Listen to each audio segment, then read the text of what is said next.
Hey guys, welcome to the ComedyPreneur Show. I'm James Creviston, and today we're going to talk about how to get started as a comedy writer. Yeah, a comedy writer. Now, I know we had Jonathan Giles on here, talked about writing a web series, talked about, all his work in writing comedy, writing for late night TV, writing web series, getting pulled into a diversity writers program, all that stuff. Great stuff. But what if you want to do it, right? What are you going to do? How are you going to do it differently? Well, first thing you're going to do is you're going to you're going to subscribe, and then you're going to hold on because we're going to jump to it. All right, here we go.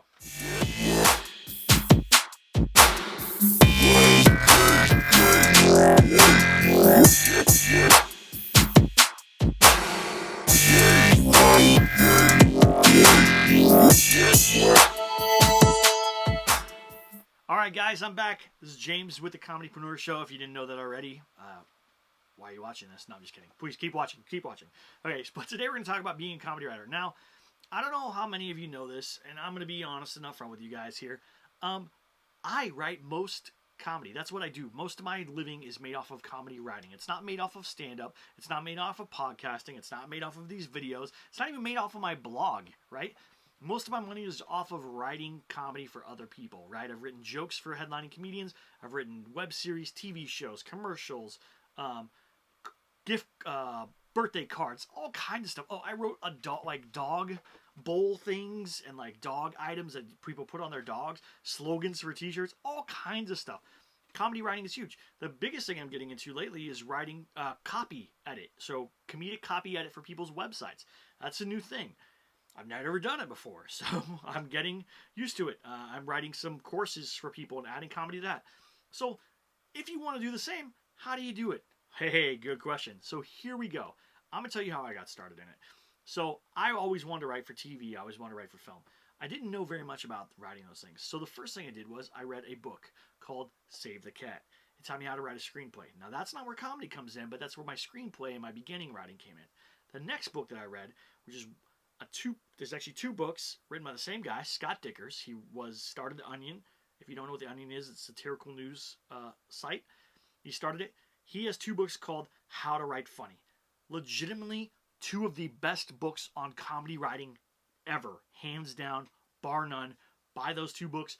Read them cover to cover to cover to cover. Cover to cover to cover. You know what I'm saying. Read both books.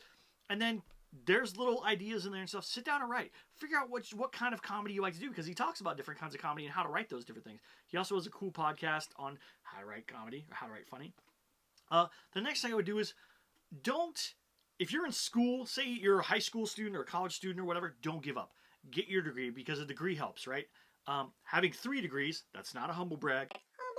But in order to move forward in other careers and other things while I was doing comedy writing, I had to have a degree. So I have 2 degrees in history. One's a bachelor's, one's a master's, and I have a master's in business administration. I'm not the smartest guy. I'm going to tell you that right now. I'm being 100% honest with you. Some of you are way smarter than me. Actually, most of you are probably way smarter than me. So get a degree. Get it in something that you love, your passion, because then you're going to do better at it, right? I love history. I should have wanted to be a history professor.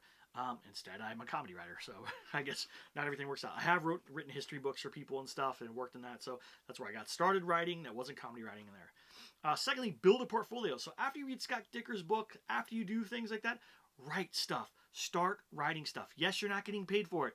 Yes, no one's buying it from you. Yes, no one's even probably going to see it. But build up a portfolio of writing, because at one point when you want to step forward and start writing for people, or you want to pitch for jobs or careers or do whatever, whether it's freelance or start your own site or start whatever, you'll have that portfolio. My portfolio has helped me so much. I had a really good Brooklyn Nine-Nine spec script. I had a really good pilot. I had some commercials and skits that I wrote, all these things, and people see them and they go well. And then what I did was I turned that into filmmaking. I made some short films and some PSAs. Those get me a lot of work too. So make a portfolio. That's a big deal. The next thing is find people that you want to work with and pitch them comedy ideas. My first writing gig, writing for a headlining comedian, I pitched them jokes. We had some contact on Twitter.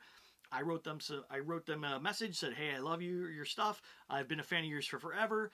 Blah blah blah blah. I'd like to send you a couple jokes if that's okay. You don't have to buy them. You can tell me if they suck, but I believe that they work better for you. I wrote them, and then I just thought of you, and I thought I'd give them to you." So I did that. Wrote them the jokes, sent it to them. they said, hey, these are great jokes. Do you have any videos of your stand-up? Again, portfolio, right? So I did that.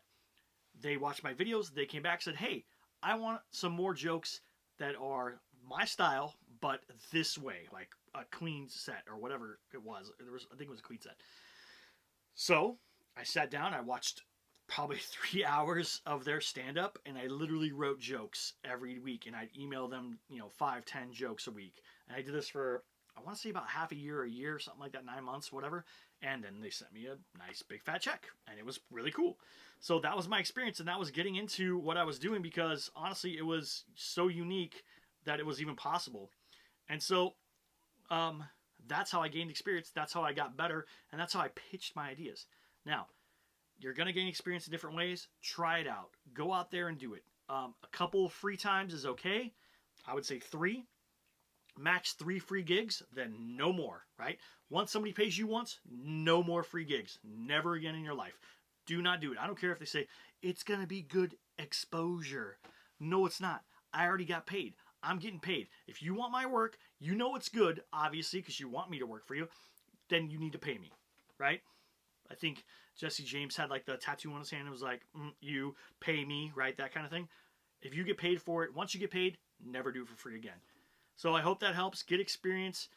Find what you want to do. Work on it. And every day you have to write. Whether that's one joke, 1 page of a screenplay, 1 page of a TV thing, 1 sketch, skit, whatever kind of stuff you're into, 1 satirical news article, whatever it is, do that every day. Because people who work hard every day, they're going to get stuff. I work hard every day. I get up every day. I write. I work on projects. The only day that I don't do any extra projects, I write 1 joke every day. But I don't do any extra writing is Sunday. That's my rest day. I don't do anything. So do that. I guarantee you that you're going to notice a difference in 6 months to a year if you get up and you write and you work on your craft every single day. All right, guys, I hope that helps you out. Hope you enjoyed this. If you have more questions, more comments, please leave them below. Remember to give this a like, and don't forget to subscribe. All right, have a good one.